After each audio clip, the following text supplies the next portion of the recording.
Hey friend, Roger Christopherson here again with another first listen review. This is probably the only album this week that I was like really excited about. There's a couple other ones came out, but it's kind of a slow week. Not a whole lot coming out, but saw this one announced like a few weeks ago. It is the new one from Paul Rodgers. It's called Midnight Rose. And if you don't know who Paul Rodgers is, I'm sorry for you, but in case you don't, he is probably most famous for singing for the band Free and Bad Company. He did a stint with Queen there for a little bit, which I'm probably one of the very few people out there that actually enjoyed that. I don't know.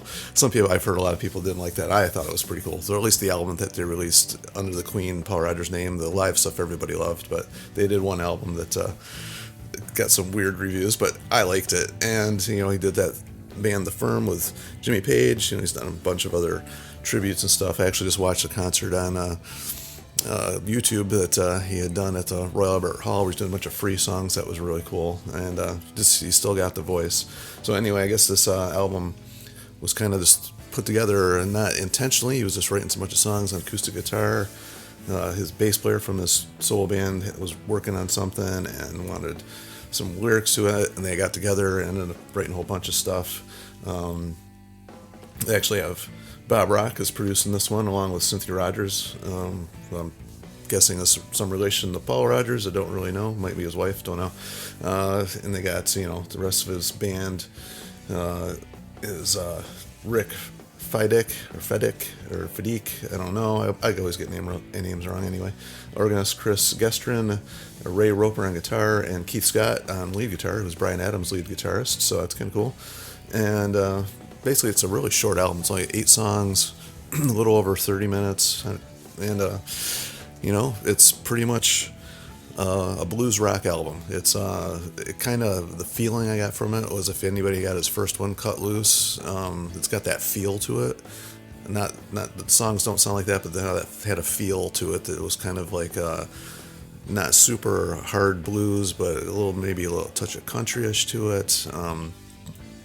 And catchy, and which is always good. I mean, I like the combination of stuff there myself.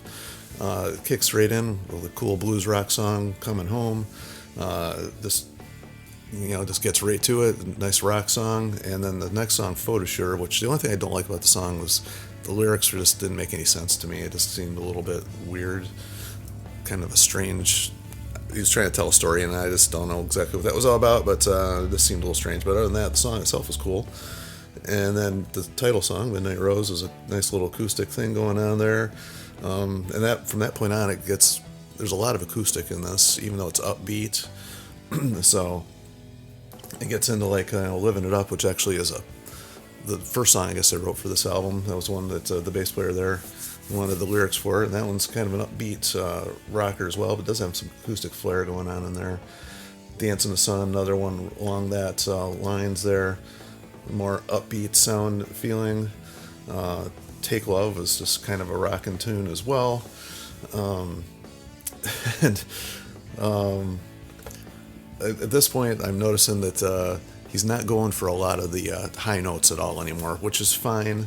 I mean, I don't know how old he is at this point, but he's not going for any super high notes, but he still has a lot of cool melody within the range he's singing in. He's got that tone. He's always had perfect tone. I don't think I've ever heard him sing a bad note, quite honestly, even when he's going for it, even in his younger days when he was just going for it.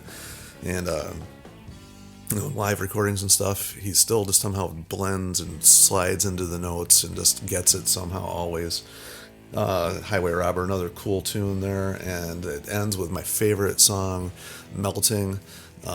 This one has it starts with acoustic guitar. It's got this really cool riff going on. It's very fast-paced riff, but it's kind of moody, which I was hoping I was going to hear on here. It's one thing I was missing up until this point, is he's got when he sings moody songs, he has this really haunting feel, and I was missing that haunting feel, and it had it a little bit on this song, and then it kicks in full force, rocking, kind of a mid-tempo type thing, but once it kicks in, and it's just that's the song I was waiting for.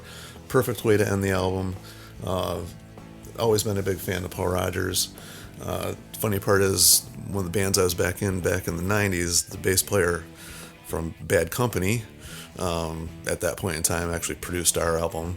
Although Paul Rodgers was not in the band at that point in time, it was the How days there. So, but that's a little cool little tie-in that I have there. Even though it's not directly Paul Rodgers, that would have been much cooler if I had got the chance to meet Paul Rodgers. But anyway, didn't happen. But did get to work with the bass player from Bad Company there for a little while, and so anyway, I've always had this like close love for Paul Rodgers since I very first time I ever heard anything from Bad Company, the song Bad Company. And I think the first album I actually ever bought was The Firm, because that's right about the time frame I was really getting into that style of music. So anyway, this is my little rant there at the end, and I would always like to share a little bit, about how I get to know these guys and what I love about them. So if you guys have anything you want to add to it, as always, feel free to share down below, and like, share, subscribe, and all that stuff, so more people can share their little stories down below as well. And we'll talk to you in the next one. See you.